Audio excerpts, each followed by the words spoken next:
All right, everybody, welcome in to Weekends with Swipa, Pickaxe and Roll. I am your host, Ryan Blackburn at NBA Blackburn on Twitter, part of the Mile High Sports Podcast Network, and I'm excited to hang out with my friend Cam.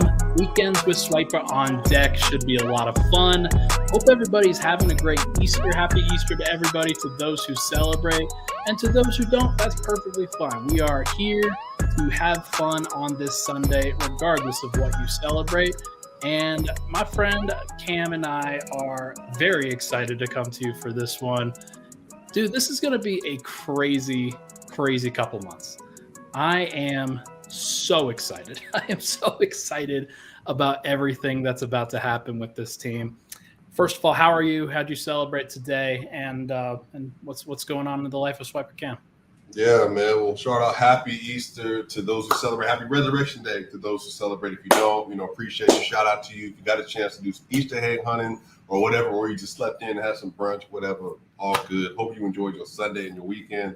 But yeah, I feel really good, Ryan. I think that this is everything that we've been waiting on, Ryan. We have gone through 3 straight playoff series without a starter. Will Barton with Jamal Murray, and then last year, obviously, without Jamal Murray and Michael Porter Jr. So this is the first time. This is the time that we have all been clamoring for since April of 2021 when Jamal Murray went down with an ACL injury, and we are here. And we got the play-in tournament, and then the Denver Nuggets begin their 16-game pursuit of an NBA championship. So, look, there's a lot to talk about. There's a lot that's going to be talked about, but I am glad to be celebrating the end of an 82-game season with you and all of our friends here supporting Mile High Sports and the Swiping Game Network.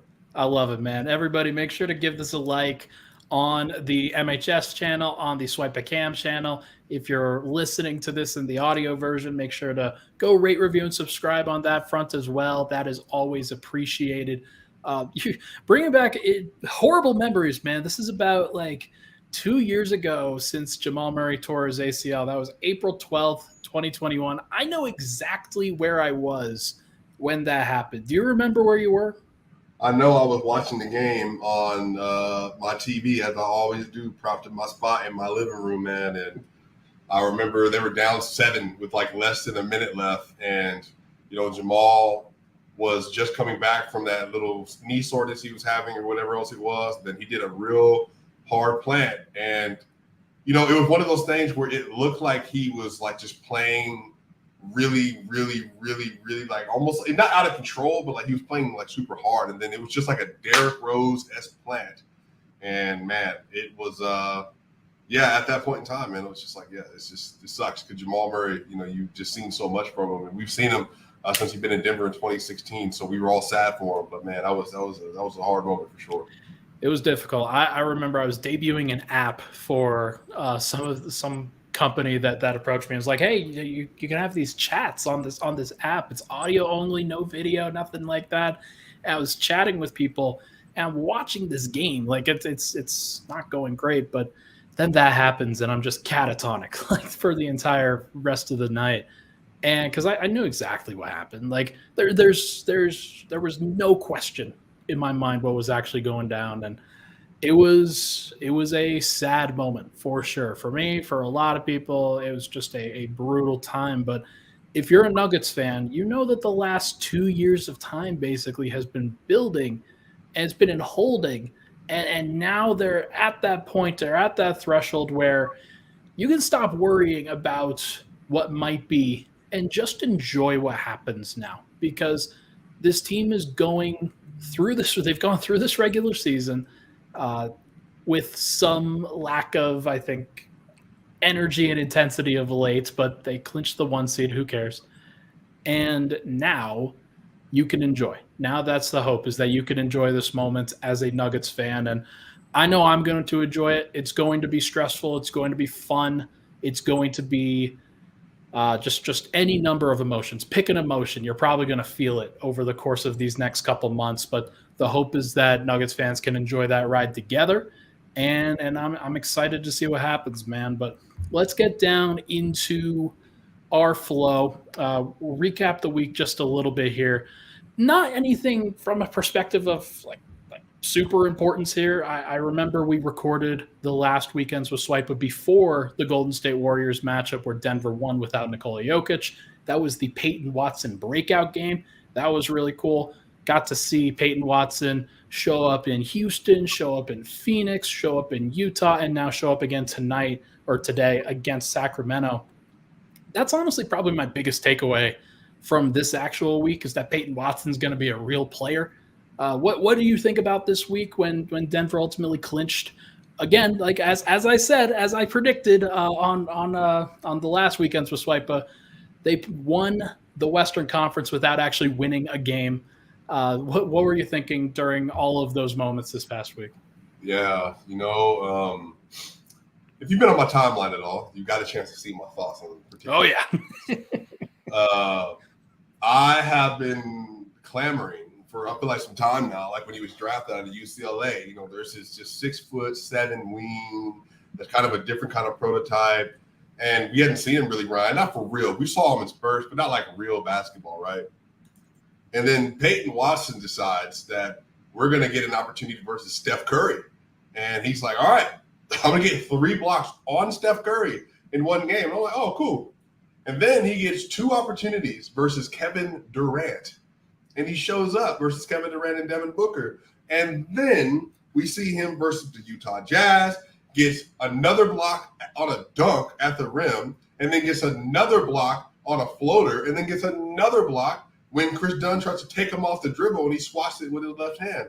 And then you got the Rockets game, and then you get to today where Peyton Watson started flexing some of his offensive ability, getting to the rim, Ryan. And for me, and I saw him get stops against De'Aaron Fox today, had another block versus D Fox. Ryan, I'm telling you, man,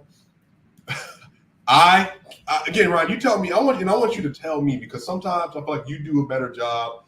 If I am feeling a little too caught up in the moment, you can bring me back to reality. Ryan, do you see what I'm seeing from Peyton Watson, or do you feel like I'm gassing it just a little bit?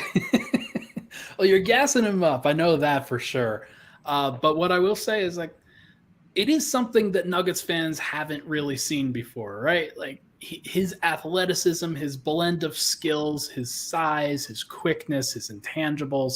He carries himself like a pro that's going to be in this league for a long time. He's approached this moment in a way that I feel very comfortable saying that Michael Malone can trust him to, at least when he has to call on him in the playoffs, that Peyton Watson's going to be ready.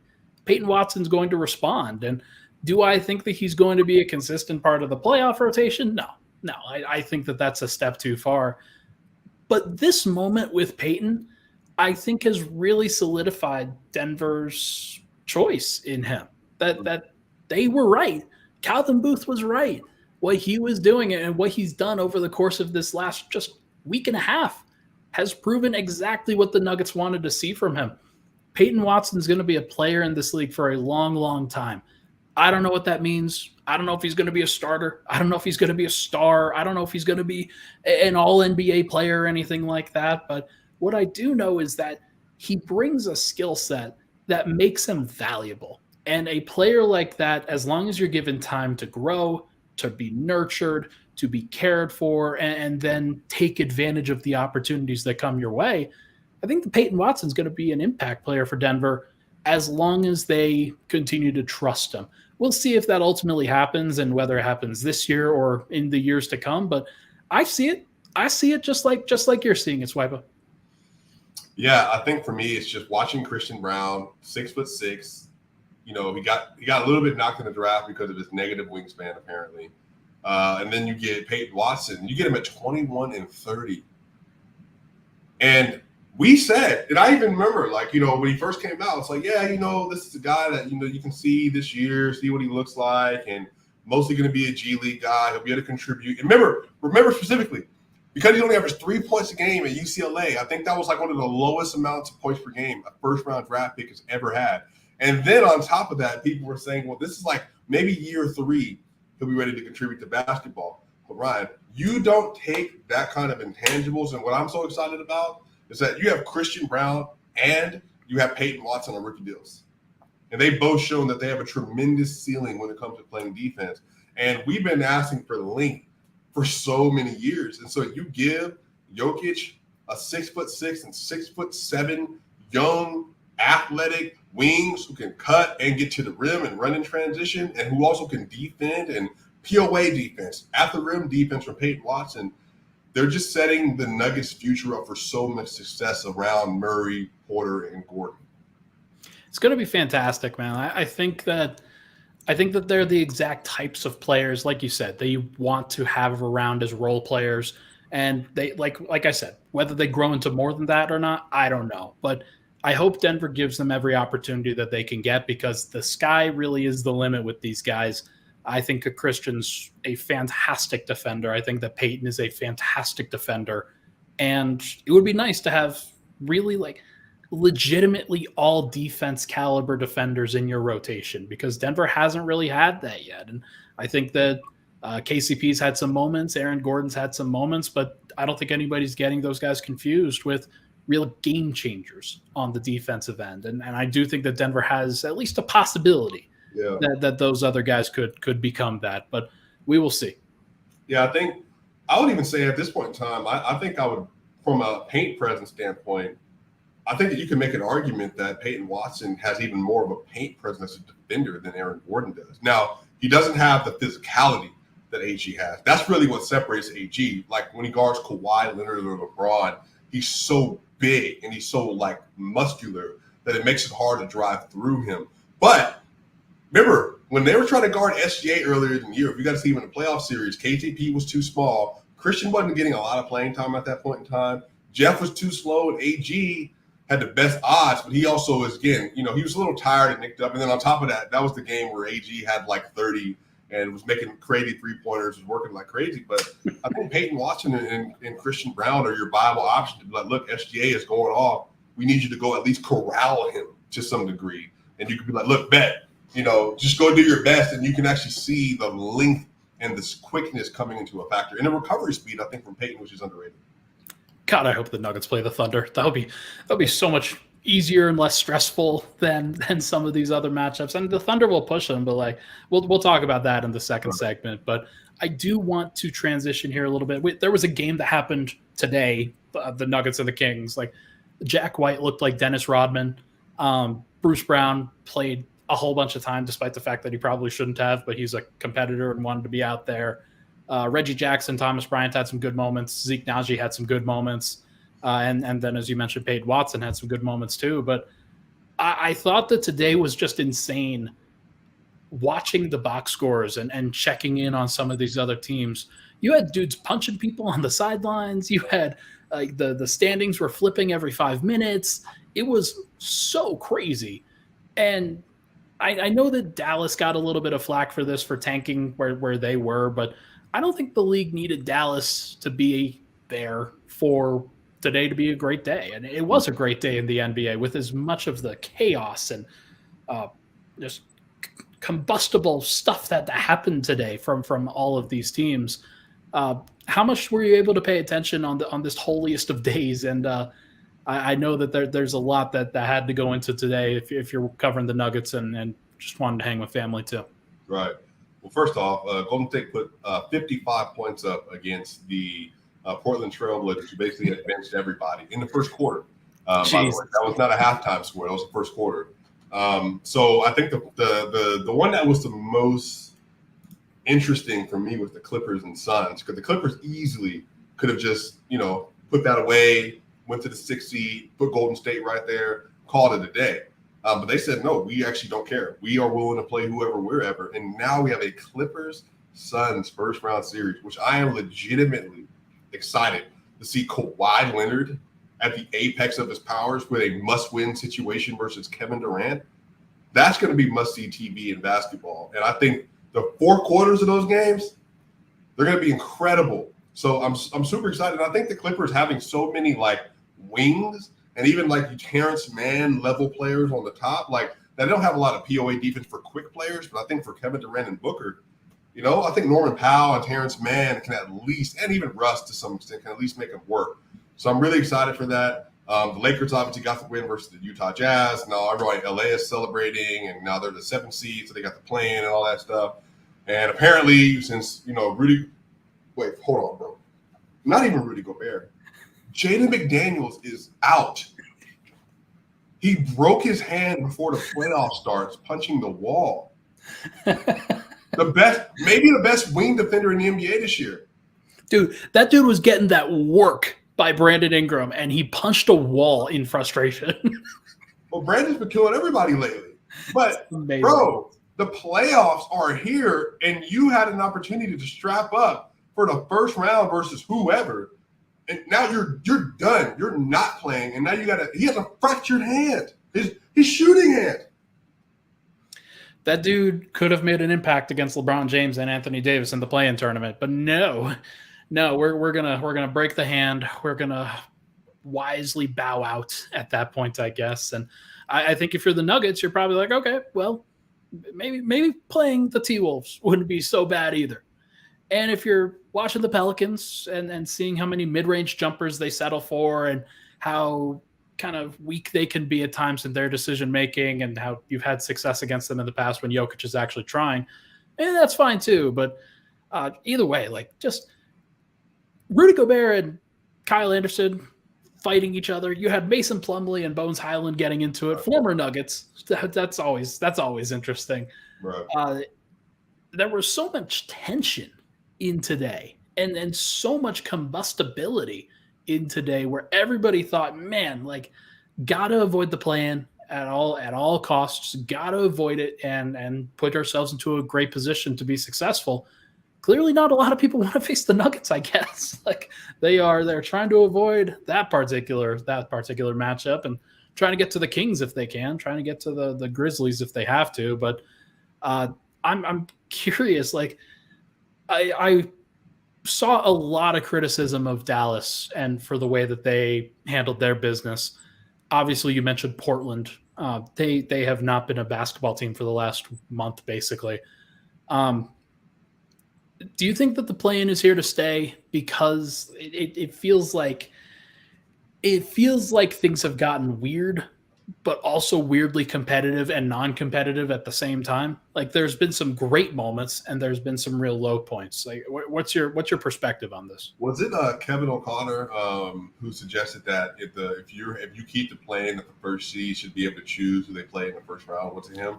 I think a lot of people think that way, and I tend to agree that like if you're the top seed, you should not have to know what's coming on Friday night for a Sunday game.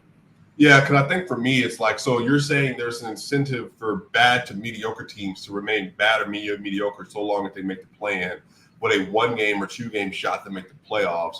So you basically you're getting an extra hand to getting assistance into the playoffs. And on the other side of this, if you're a top-ranked team, the benefit of you is being a top-ranked team is getting home court advantage to the playoff. But what if a team just manipulates their matchup all year, and now you got to play again an actual top 4 to 5-ish teams, and then you got to play one of them in the first round. So for me, I do think that there needs to be incentive for bad teams to try their best, and there needs to be incentive for the elite team to say, look, we took care of our business, so hey, OKC, we choose you kind of deal. And that way you can actually build incentive on both sides.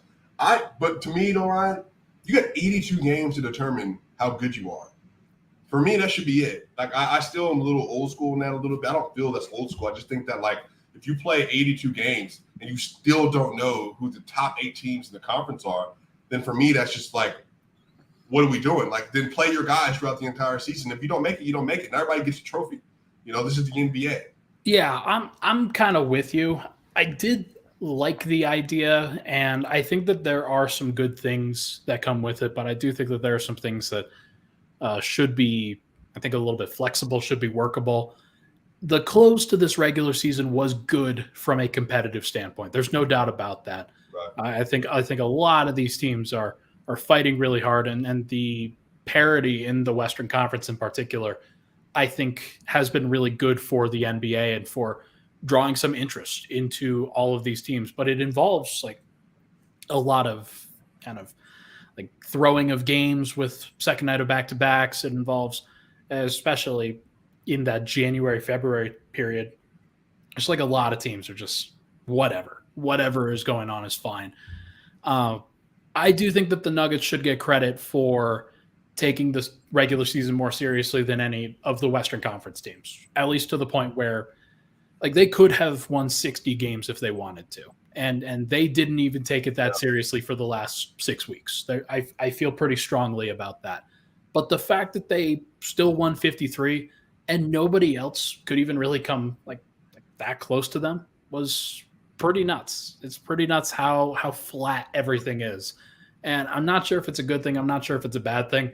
I think it's just a thing this year with some of the injuries and some of the transition that the NBA has had from being a bunch of elite teams to just a bunch of really good teams. But I guess we're going to find out in the playoffs what this means. But that's the NBA's fault too, though, Ryan. Like you made it to where you don't have to play an 82-game season by putting a playing game in place, because that way, you can sit. Like you can literally just sit and you can stay between 10-9 and 8-7, and you can just kind of fluctuate between there. So, and again, I agree with you. I think the thing is, a lot of people are going to be hung up. The Nuggets only won 53 games. They're 1 seed, this and that, whoop-de-whoop. But again, the Milwaukee Bucks, what did they end up winning? Was it 57? I think it was 58, but I actually don't know. I'm seeing 58 and 24. 58 and 24, 57 and 25. These are also not strong 1 seeds record-wise. Right. But on top of this, the thing that makes this so important, though, is that these teams were able to put their foot on and off the gas throughout the season because they knew that they had room to do so. And so I do believe the Nuggets could have won 58 games this year, because I even predict I think they're going to win 57. But, Ryan, they went 8-10 their last 18 games after they took the number 1 seed from Memphis.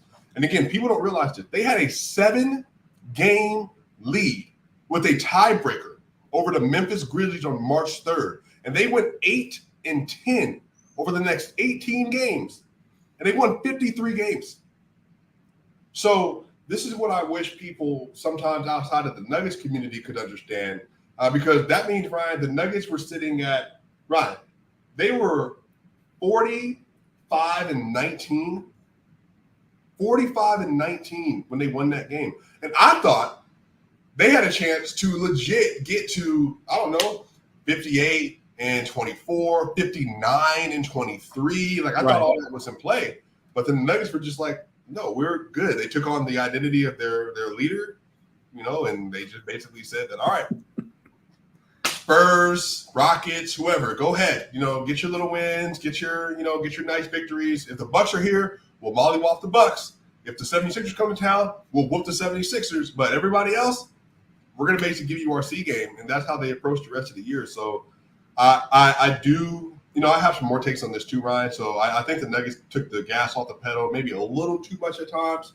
It might have cost the MVP award. And then there's some other stuff that happened with that as well. But, yeah, man, it was just a really frustrating year. And I think the play-in aided all of that stuff. No, for sure. I think the play-in has dragged teams down to the middle. I think that's really what we're doing. It's been like a gravitational effect ever since it went into what it's doing. But look, it's going to be interesting to see how it evolves. It's probably not over. It's probably not done evolving in general. But I'm as curious as everybody else is to see what happens. But look, tell you what, let's take a break. When we come back, we're going to talk a little bit more about this plan. We're going to talk a little bit more about everything that's going on, but should be fun. But first, everybody, you guys absolutely have to know and be ready for this push for the postseason in both hockey and hoops, because baseball's also back. Hockey and hoops are going strong. You know that it's all going to count this spring with Superbook. Superbook Sports is excited, and they are the best wagering app around, with a direct line to experienced bookmakers behind the counter in Las Vegas. Plus, get a $250 bonus when you sign up, deposit, and wager in the same day. Don't let spring pass you by without winning money at Superbook Sports. Make sure to visit superbook.com for terms and conditions. Gambling problem, call 1-800-522-4700. We'll be right back on Pickaxe and Roll.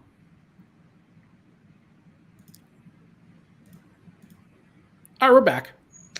Pickaxe and Roll, Ryan Blackburn here. Thank you so much, everybody, for tuning in. Really appreciate all the love and support on the podcast, folks. If you can, it'd be awesome. Rate, review, and subscribe to the pod on the audio side. If you're on the video side, if you're watching this live on the MHS chat, in the Swipa Cam chat. Make sure to go hang out and to like that video on those sides. Really does help us. Really do appreciate it, of course. Sorry if the actual branding and the technical stuff is a little bit slow. It's just me today. Michael's got the day off. He's going to go celebrate with family on a happy Easter for him and for everybody else. But Swipa, we are here. We are busy. We are locked and loaded after a fun day. And now that the regular season is over, the play-in tournament is set. I did not plug in the teams in the Eastern Conference in that play-in tournament, but they are the Miami Heat, the Atlanta Hawks, the Toronto Raptors, the Chicago Bulls. Are any of those teams dangerous at all to any of the teams above them? I tend not to think so. I really do feel like the East has been pretty stable in how good the teams are at the top versus how good the teams are in the middle versus how good the teams are in the play-in. Yeah, I'm not going to lie. I think that the Miami Heat are going to do what they always do in the playoffs, and everybody's going to be shocked that Jimmy Butler and Bam Adebayo and Tyler Hero are somehow giving the Boston Celtics fits in a playoff series because they just don't understand that you're not just going to turn off two-way level players to that degree who are both offensive. They can be good offensive players in the series as well. And Jimmy Butler, before he went down with an injury, I think he was averaging like 36-6 on like 65% true shooting through the first 3 rounds of the playoff prior to going down, I think, the hamstring injury, like game 3 or 4 versus the Boston Celtics. So having Bam Adebayo to go against Robert Williams, go against Al Horford and stuff, and then Jimmy and Tyler Hero, maybe he shows up and hits some shots in that series and stuff as well. Victor Oladipo, Caleb Martin, again, we'll see. I think they can beat the Hawks in that play-in game, and I do think that if they do beat the Hawks, they're going to give Boston all they can. Now, they probably still win in 6 to Celtics, but I don't think it's going to be like an easy series. Now, if that Heat team was playing the 76ers, then it'd be a different conversation, but I think that the Boston Celtics might just be a little too much for them. Man, it's too bad because I did want to see that matchup. I thought that Philly would struggle a little bit more with Miami than they would with Brooklyn. That could just be reputation talking, but I do think in general that Sixers team, it goes as Embiid and Harden go, and I think a team like the Sixers or the team like the Heat has found ways to slow those guys down with the switching and the guarding and the fronting and just being as athletic and mobile as possible. But going to be interesting to see in there. I tend to think that the Heat will probably prevail there. Hawks will probably prevail in the next game, although it could be Toronto. It feels like Atlanta is still pretty weak. Could be Toronto. Could be Chicago. Chicago's actually impressed me in terms of their actual defense, their perimeter defense, and being able to do some things. But that's the Eastern Conference side. We'll talk about that when it all settles in next. Ryan, oh yeah, what's up? By the way, have you paid attention to the Raptors at all since they got Jakob Poeltl? Dude, they're good. They're great with Jakob. Like he's a good player, and I'm not surprised at all. Yeah, I think that even versus the Bucks, Jakob, OG, Pascal, Fred VanVleet, and Scotty, like again, they're not going to be great, but that's still going to be a lot of length for Giannis to have to deal with. Now they still win the series. I have the Bucks going to the finals, but I still think that's going to be a really good series if they can play them. I think with the Bulls, Vooch has no chance. Derrick Jones, no chance. None of them. Patrick Williams, no chance. DeMar DeRozan backed front court defensively in the playoffs, no chance. But the Raptors, I think, could actually give them like a decent series. It'll be interesting to see. I think the play-in will probably shape some of those matchups at least a little bit. But yeah, I think Boston is still probably my favorite. We'll talk about that in the third segment, but Boston's probably my favorite in terms of coming out of the East, but you never know. Like there's a lot of teams that I think could do it, so we will just have to see. But in the Western Conference side, we've got the Lakers at 7, the Timberwolves at 8, the Pelicans at 9, and the Thunder at 10.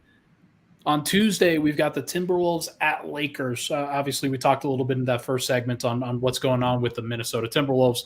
Jaden McDaniels punching the wall and breaking his hand. Rudy Gobert punching another player on his own team and probably losing a lot of respect in that locker room in the process. It's going to be really interesting to see what that matchup looks like, but I tend to think that the Lakers will probably win this matchup, and then the Nuggets aren't going to have to deal with them until the Western Conference Finals if they can make it that far. Yeah. We'll see what the Lakers do, bro.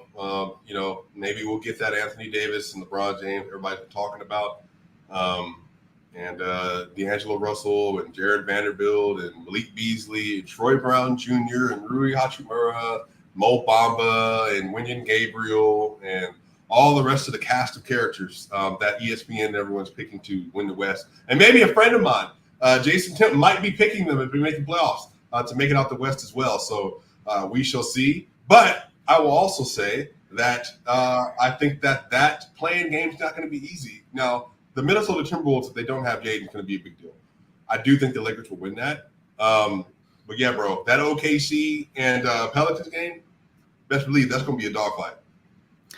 It's going to be fun. Going to be a fun one. That's on Wednesday for everybody. So Thunder will play at the Pelicans on Wednesday. Timberwolves will play at the Lakers on Tuesday. And then Friday, you've got the winner of Wednesday's game versus the loser of Tuesday's game will play.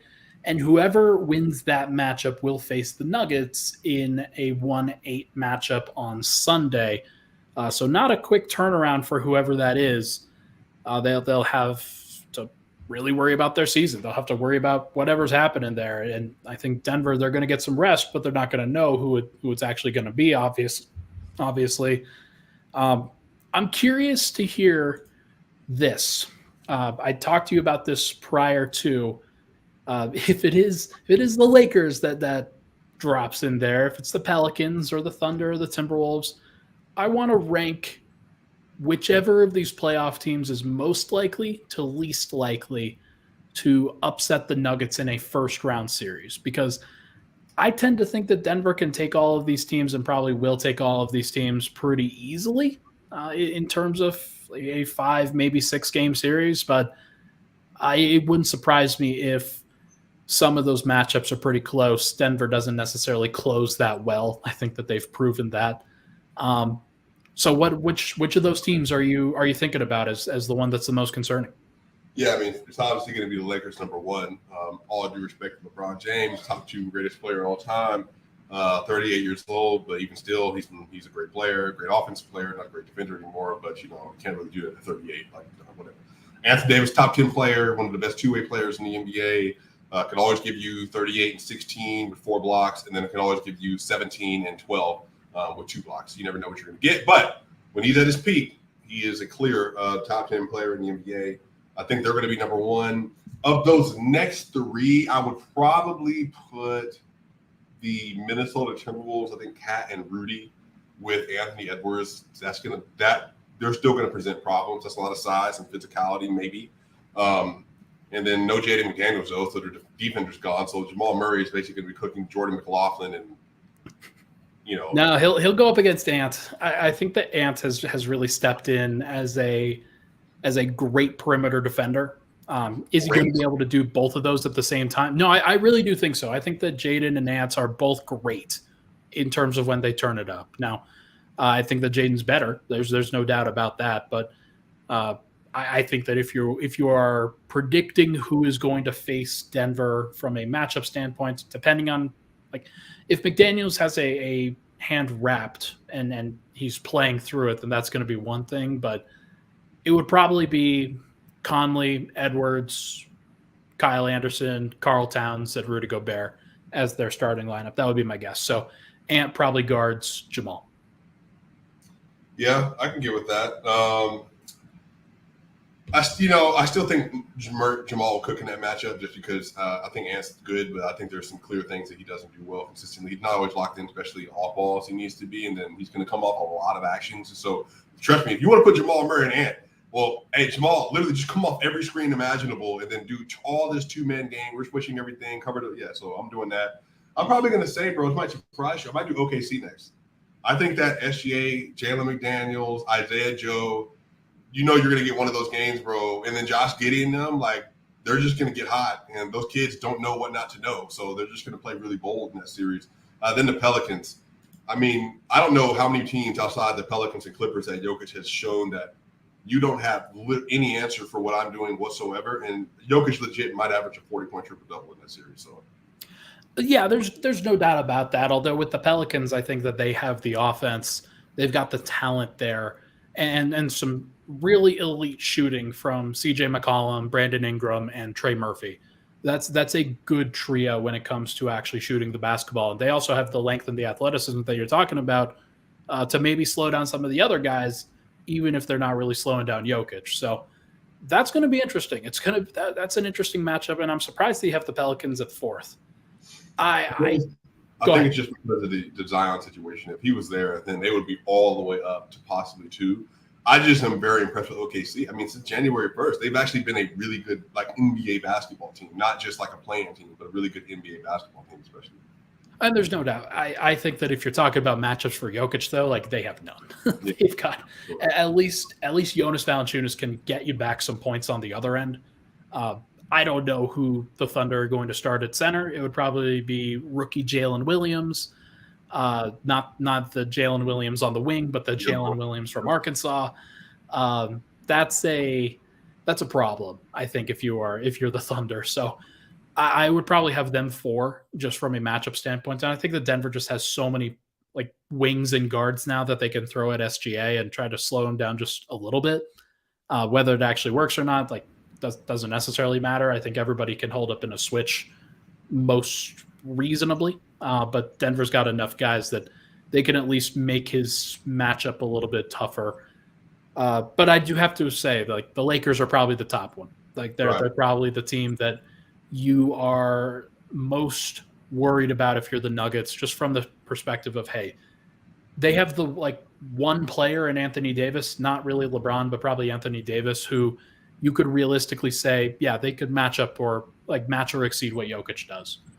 I don't think that that's actually going to happen. I think that Jokic raises to that level, and that's not going to be an issue because I believe in Nikola Jokic. But the way that AD's been playing lately, I wouldn't be surprised if he had at least 2 or 3 games where he was clearly better than Jokic on that day. Yeah, we disagree there. But just simply because I don't think Jokic couldn't have taken the last month off and then not come into playoffs and literally been the most dominant player basically in basketball. I don't think there's a way for him to do that. Because that way Jokic there's no way he could excuse we're the number 1 seed. I'm going to literally just tone everything down and then come out in a series. I don't care who it is, Anthony Davis or Embiid for that matter, and then be all right, bet. Here's my C game, whatever. I just don't think that's going to happen. I think Jokic knows that. And he's brought this up. It's all about winning it. So I don't know if we're going to talk about this right now, because I actually have a point to very much counteract that point later on. But I don't want to take up the space right now. No, it's all good. I think it's completely fair to push back on that take, and it's not even really a take. Right.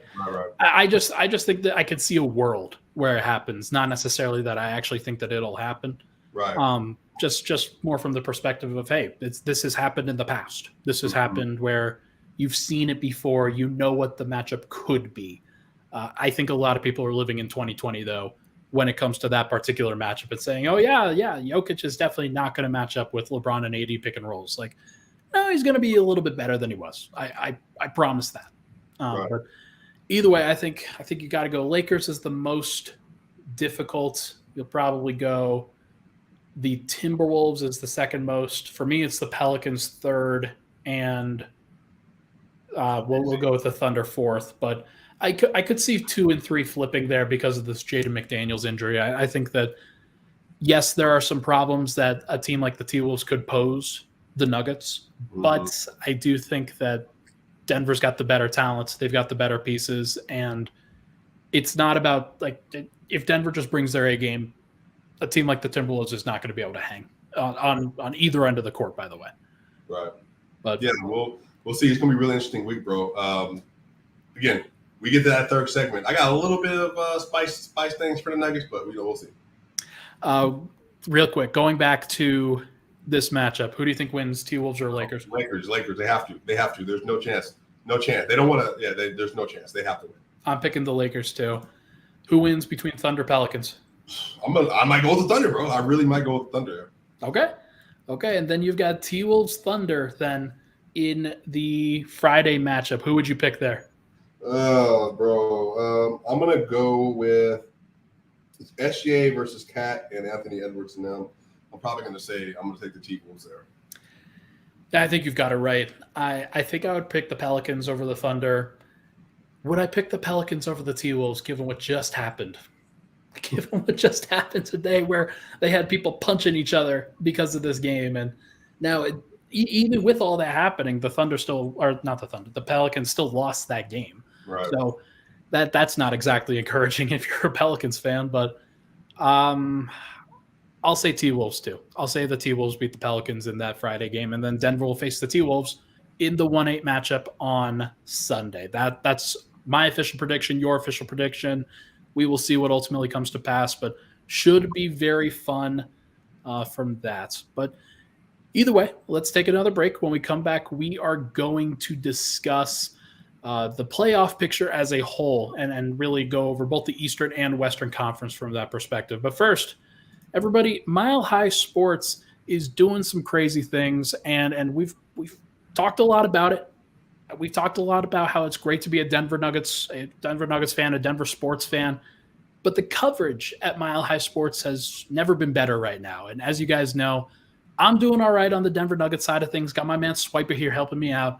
But we have a wide range of reporters, podcasters, and everybody else covering the pro and college teams across the Front Range. Make sure to check out Cody Rourke on the Broncos beat, Drew Kreisman covering the Rockies, Arif Dean covering the defending Stanley Cup champion Colorado Avalanche.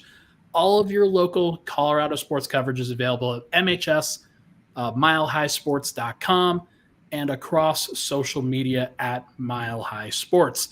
Plus, be sure to check out the latest issue of the MHS magazine. Every team, every day. This is Mile High Sports. We'll be right back on Pickaxe and Roll. All right, we are back. Final segment, Pickaxe and Roll Weekends with Swipa edition on this Sunday. Happy Easter to everybody. Let's wrap things up by talking about the playoff matchups. We've got a lot to discuss here. Would you rather cover the Eastern or the Western Conference first?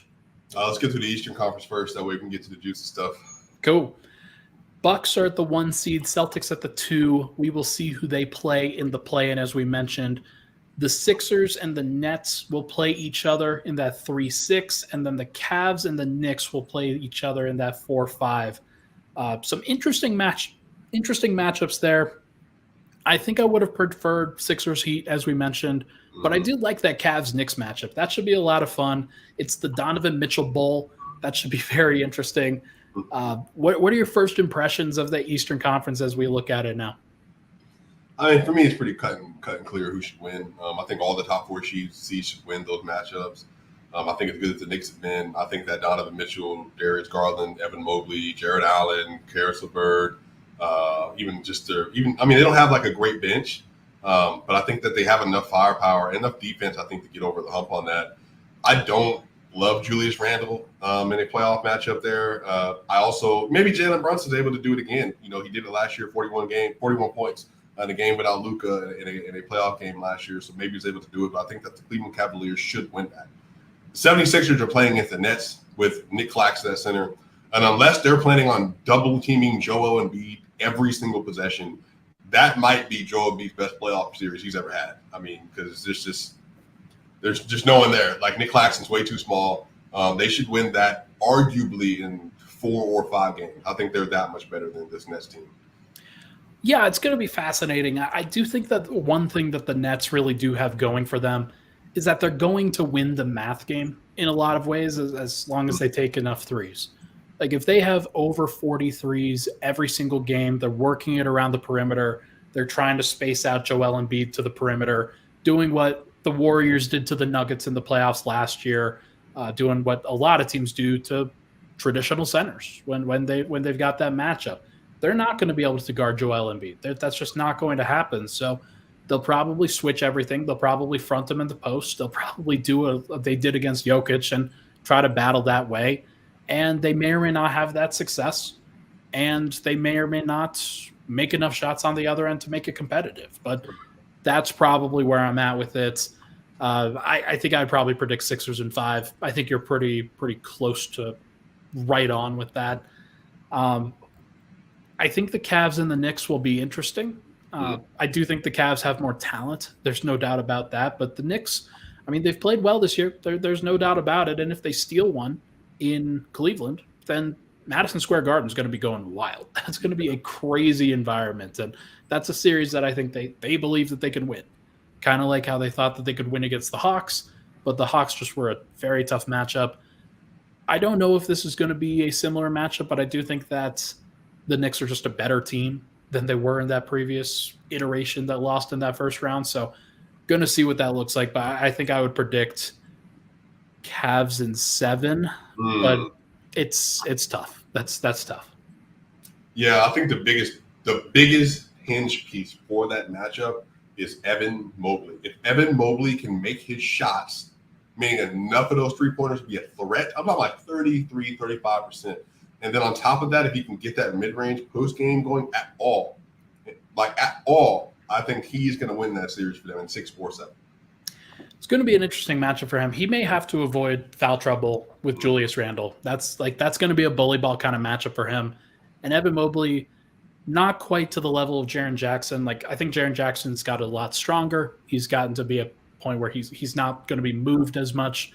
Mobley can be moved, so that's at least something where I could see him fouling out in some games, being in a lot of foul trouble in a lot of other games. So, going to see what it looks like, but that should be a fascinating matchup, of course. Real quick, you said you were picking the Bucks to come out of the East. Is that based off of what the field looks like right now, or what?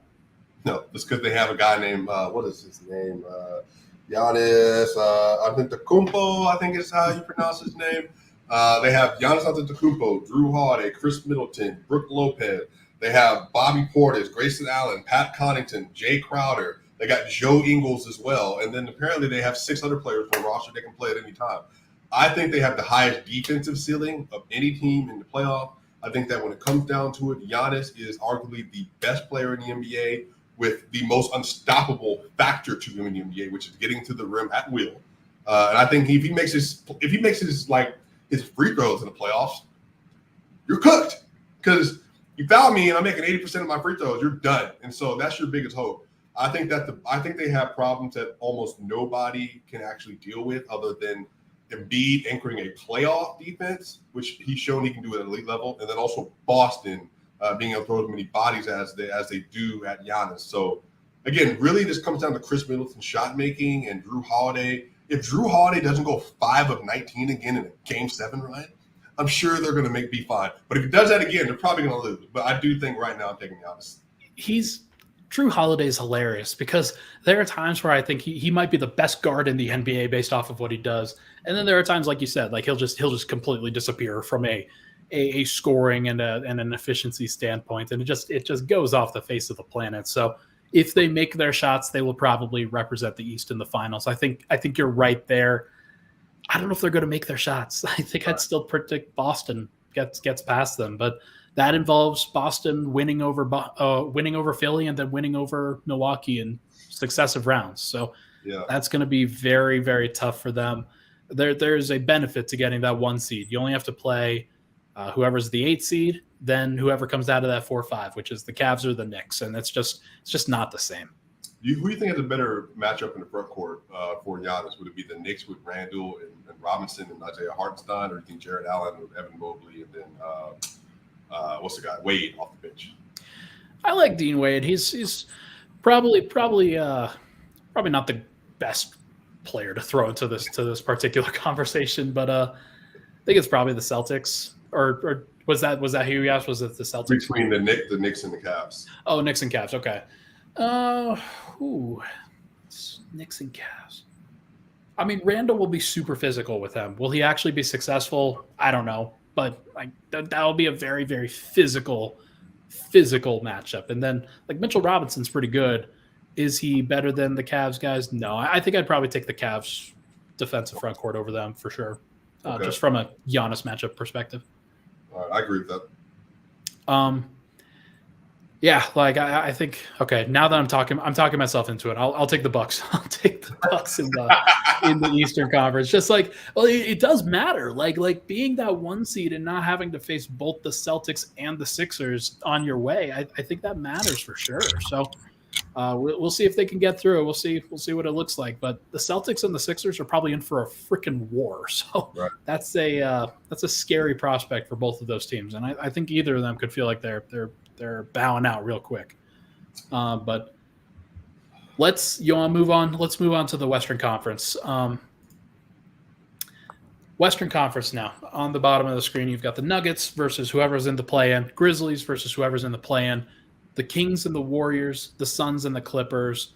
Let's start with the Kings and the Warriors. I've been impressed with the Kings. I don't think that they have enough to like make it like so that they're perfectly favorites in that particular matchup. But I mean, are the Warriors going to be able to stop the Kings? Like, I don't know. Look, man, this all comes down to is Sabonis ready for playoff basketball? We don't know. We just don't know. Is Sabonis ready for multiple actions, and can he do what he does versus Draymond and versus Kevon Looney? He's bigger There's than a difference. There's a difference between Jokic doing it and Domantas Sabonis doing it. Like I definitely feel like what they would want to do in that situation is have Draymond be defending Sabonis and then baiting him into the post and not really being able to match up with that. But I think you're right that's a really interesting matchup between those two. Yeah, I mean, De'Aaron Fox is going to, I think he's going to play well in the playoffs. He's never been, but I do expect he's going to have some good moments. But I don't see – I think the Warriors are going to win that series. I think it might come down to home and home, and then the Warriors win the last one in Sacramento. I think that's what it might come down to.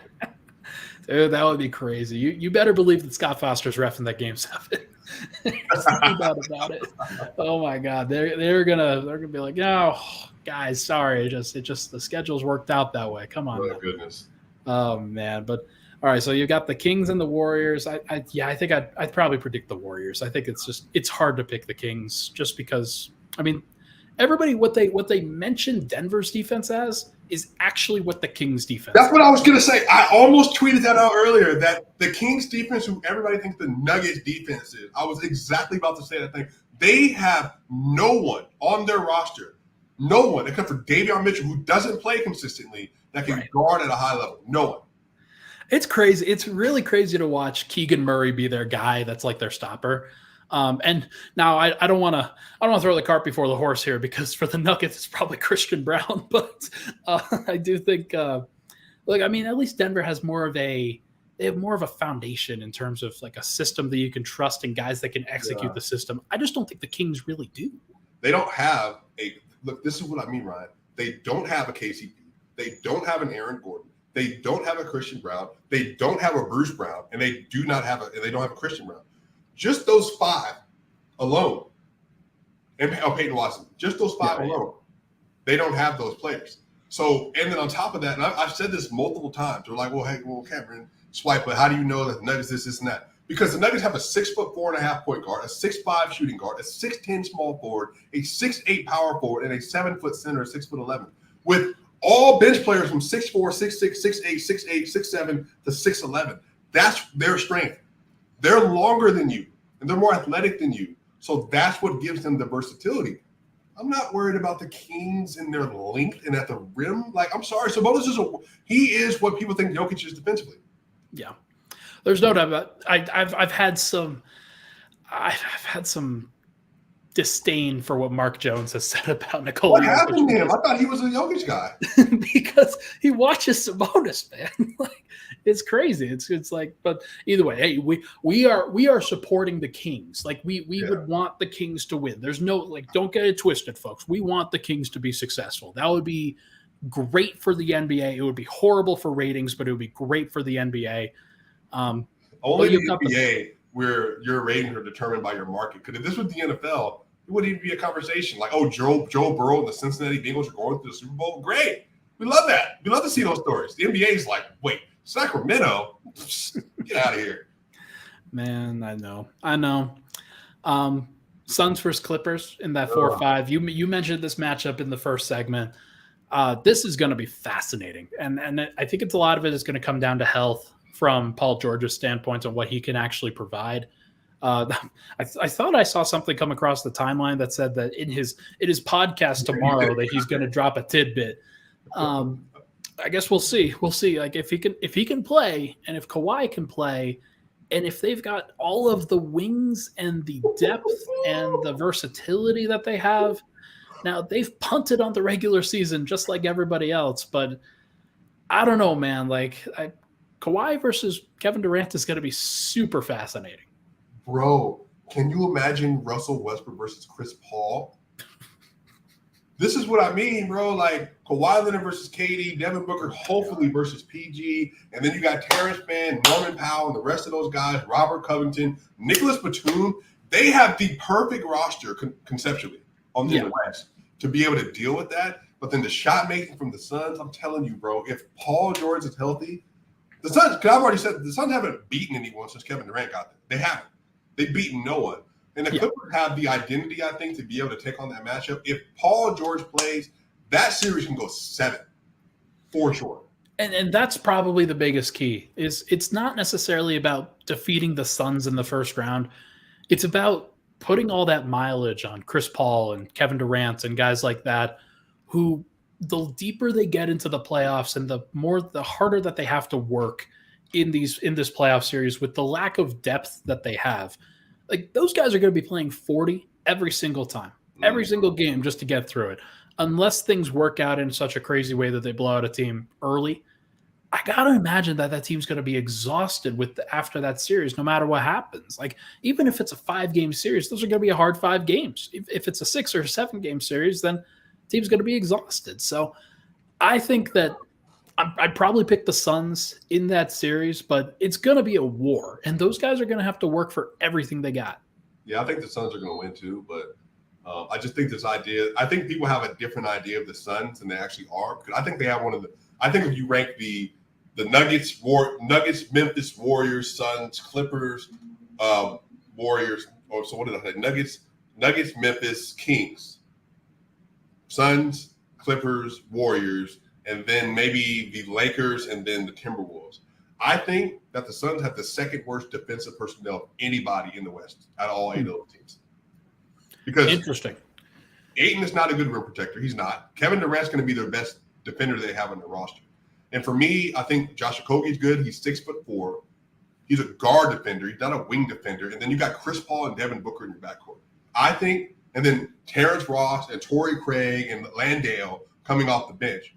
I think they have the weakest defensive personnel outside of the Kings. And I think that's going to come down. That's going to matter because they don't have anyone to stop you from getting to the rim. And on top of this, their shot making is going to be what wins them the series. But if they ever not make those shots, like you saw Dallas did yesterday where they switched everything and put them in all these actions, I just think that they have real bust potential, but I just think that's not a popular assertion because it's got Kevin Durant on that roster. And also, as much as people like talking about Kevin Durant hunting mismatches, and he'll find whoever the weakest isolation defender is, the weakest post defender is, the shortest guy is, and he'll go at that guy. Like, people are going to hunt Chris Paul. Mm-hmm. People are going to go at that dude and try to make him as tired as they possibly can. He's going to have to manage so much. Why would I not hunt Devin Booker? I'm not scared of Devin Booker defensively. For sure. Like, I mean, he could hunt both of them. Like, Kawhi could take turns between Chris Paul and Devin Booker and be like, yeah, cool, lunch. Like, this is who I am. Lunch. Even Josh Okogie, he's 6'4". Kawhi is 6'8", and he's huge. So I'm just telling you, man, like, I just think people are just like, I think the shot making is there, bro. But I just for some reason, I just have this feeling about that team. I think the Suns win, though. We can be clear. I think the Suns win. Man, hope that Bones Island can turn that tables for that Clippers Suns matchup. That would be so fascinating. You could do a nice big old shout out to the Nuggets Nation if he knocks off the Suns. Right. That'll be great. In terms of other matchups there, you've got the Grizzlies versus whoever comes out of the play-in. Let's assume it's the Lakers in that 7 matchup right now. Grizzlies, Lakers? Holy shit. Like, I don't even know how to pick that. My head wants to tell me the team of continuity and the team that just has the grit and grind and believes in themselves, the Memphis Grizzlies. But I think my heart is just like the Lakers and the refs versus the Memphis Grizzlies in the first round matchup with LeBron and Anthony Davis. I just don't know if they're going to be able to pull that out because the Lakers could legit win that in 6. But I think the Grizzlies are good. I think the Grizzlies are a really good team, and I think they're really hard to beat. So I'm going to say, maybe it's a cop out. I'm going to say I'm going to say a 7-game series, and it's a toss up. I think the Lakers will win because there's going to be like a Hall of Fame level whistle that's going to go in their favor in Game 7. And I assume that we've got the Nuggets getting through in that 1-8 matchup. Let me tell you this right now, Ryan. Okay. Could you alluded to this idea that Anthony Davis not playing Joker? All right, I'm dead serious about this. Jokic he knows this because he's brought this up about winning championships. Jokic took the last month off, Ryan. He missed multiple games for load managing. Injury. He was load managing. We know what he's doing. Ryan, if you take a month off and you go 8-10, which I'm fine with, I was cool with. You have been the best player in the league, arguably the last 2.5 to 2 years. You have a fully healthy roster, Ryan. Whatever Shaquille O'Neal in 2002 basically put up 36 and 18. Ryan, we need to see series from Joker like we saw versus the Warriors when he had 35, 15, and 6 in the last 3 games of that series, like we saw versus the Portland Trailblazers. Ryan, he arguably needs to go through this West run like 32, 14, 7, or 6 on stupid efficiency, playing at least average level defense every single series. Every single one. I think he's got to do it. I think this is the put up or shut up time, right? Like this is what every Nuggets fan is waiting for. This is what all the Nuggets are waiting for being honest. Like there's, like you said, there's a lot of load management going on. There's a lot of like easing up, not necessarily going full bore over these last few weeks. And this team, it's very, very clear that they've been ready for this moment. And they've been telling everybody, just wait until the playoffs. Just wait until the playoffs. This is going to be who we are. We're going to change and we're going to torque up. And if they do that, and if Jokic does that, then I don't know how many people can actually stop them. I don't know how many people can actually get in that way of a Nuggets team that is motivated, because this should be the most motivated they've ever been. There's no reason for them not to be. And if you've got a Nuggets team that rolls through whoever they are or whoever they're facing in the first round, faces a Suns team that is talented but flawed in the second round, and then the winner of a Warriors-Lakers series in the second round on the other side, I mean, they're gonna have an opportunity. There's no doubt about it. They are going to be the underdog, and they probably shouldn't be, but they will probably be the underdog in a Suns series. They will probably be the underdog in a Warriors series if that were to happen. Don't know about the Lakers. That would be fascinating to see them, like Vegas, try to figure out those lines. But I think the Nuggets are ready. I think that Jamal Murray's ready. I think that Nikola Jokic is, of course, ready. Michael Porter has a lot to prove. Aaron Gordon's got a lot to prove. Bruce Brown's been ramping up. Like, he's the one guy that I think you could point to on this roster, him and Christian Brown, as guys that have ramped up over the course of these last few weeks or so. He has ramped up. His aggressiveness is where it needs to be. And I think this Nuggets team is where they need to be to take that next step. But yeah, they've faltered at various points. We got to just hope that they push the right buttons on the way. Yeah, I think the thing is that I think Jamal Murray probably has a bigger chip on his shoulder than most people realize. I think he carries that missing these last 2 playoffs really seriously. He's seen SGA and Devin Booker pass him as players, both Kentucky guards. So this is personal. Like, this is not personal in a negative sense. This is personal in, like, you have a chance versus maybe SGA versus Anthony Edwards versus who else could be there? Maybe Brandon Ingram or whatever else. You got a chance to put yourself back on the map. And like, look, y'all thought this was a bubble. Bruh, he's averaging like 23, 4, and 7 assists the last like 40 games on like 42% from 3 and done. If you can hold that and maybe increase that over a playoff run, Michael Porter Jr., everybody said you saw. We know you ain't. They think that you can't get it done. Aaron Gordon, you were put on a board by Draymond Green the first 2 games of the series last year. KCP, they said that you were a Anthony Davis and LeBron James merchant. All these allegations exist. Jokic, they think you're not a top 5 player. People to this day are taking Kawhi Leonard and Kevin Durant in the playoffs over you.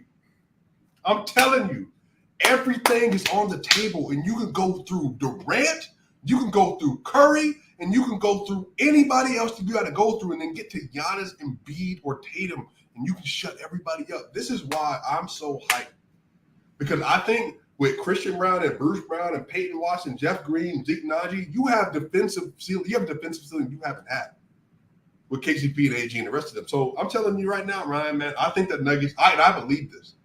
I think the Nuggets are about to put a lot of people on notice. Because everybody's been asking all these questions. Oh, worst 1 seed. They're the Utah Jazz of 2020. Bet. All right. Watch you come in here in Denver. We're going to go up 2-0 in every single series. This is my thing. I want to go up 2-0 in every series at home. And that way, all the pressure's on you. We just got to get one on the road now. Because you come back to Denver and it's 3-1, lights out. Yeah. I'm with you there. That's what the vision is, right? That's what you've got to do from the perspective of, hey, we're going to put the pedal to the metal on you. You are not going to see the light of day. And the Nuggets haven't done that over the course of, frankly, their entire lives. That's not who they've been. It's something that they're going to have to change about themselves. It's something that they're going to have to really be serious about and be very, I think, purposeful about, where you can't go into a playoff series being like, okay, we're going to feel you out. No, you can't feel out the opponent. You have to get up 2-0.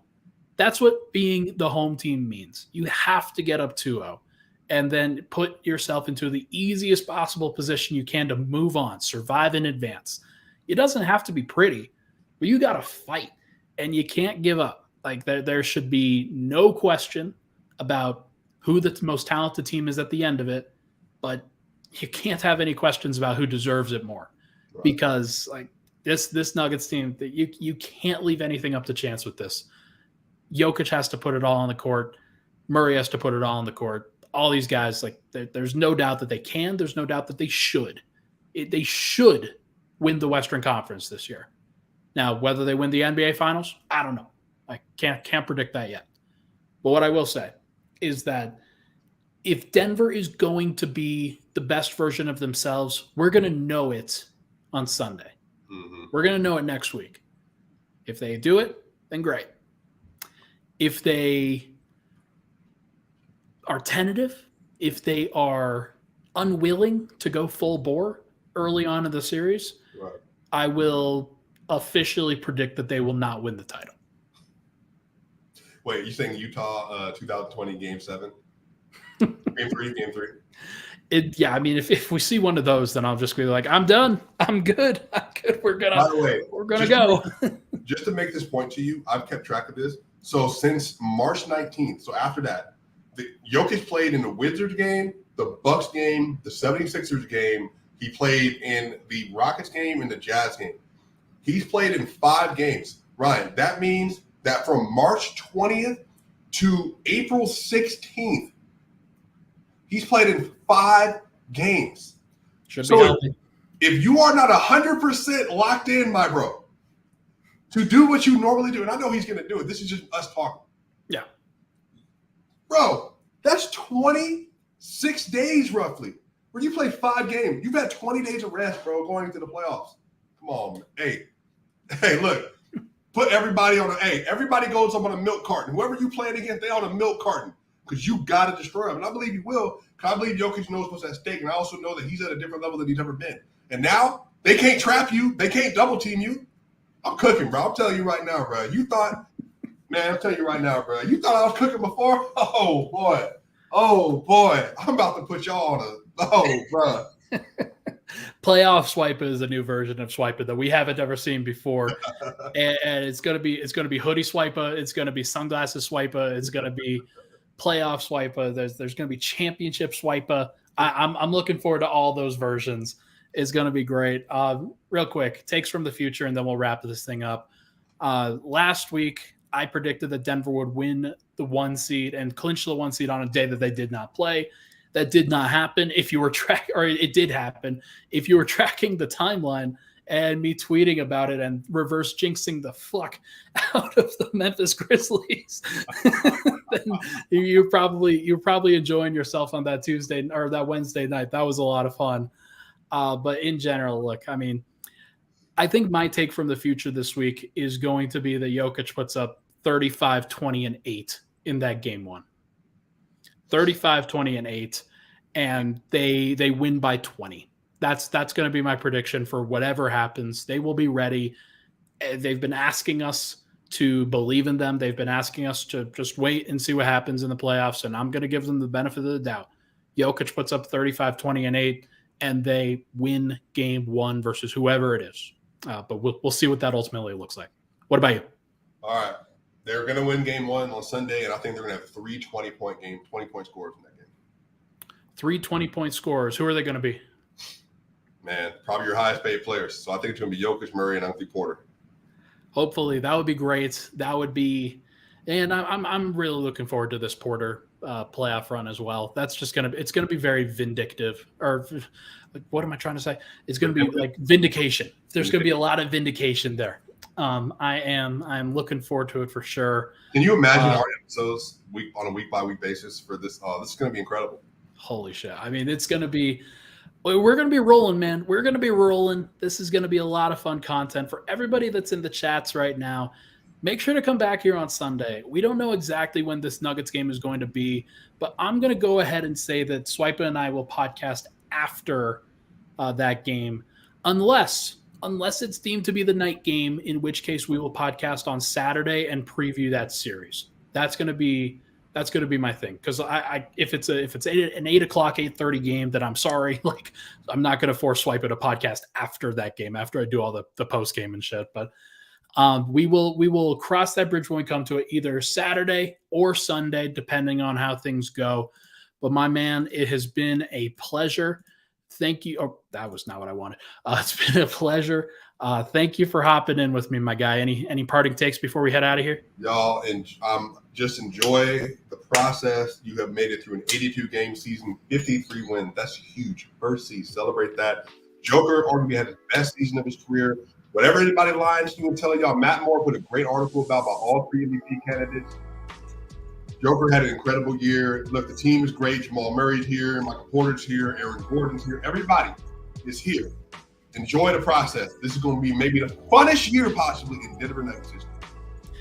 Hopefully so. I'm looking forward to it, my guy. This is going to be a great time. He is Swipa Cam. Make sure to follow him at Swipa Cam on Twitter. Make sure to like and subscribe to both of these YouTube channels if you're in the chats. Thank you so much, everybody, for tuning in. Nuggets fans, enjoy the ride. It's going to be a great time. Thank you so much for tuning in. We'll talk to you guys next week.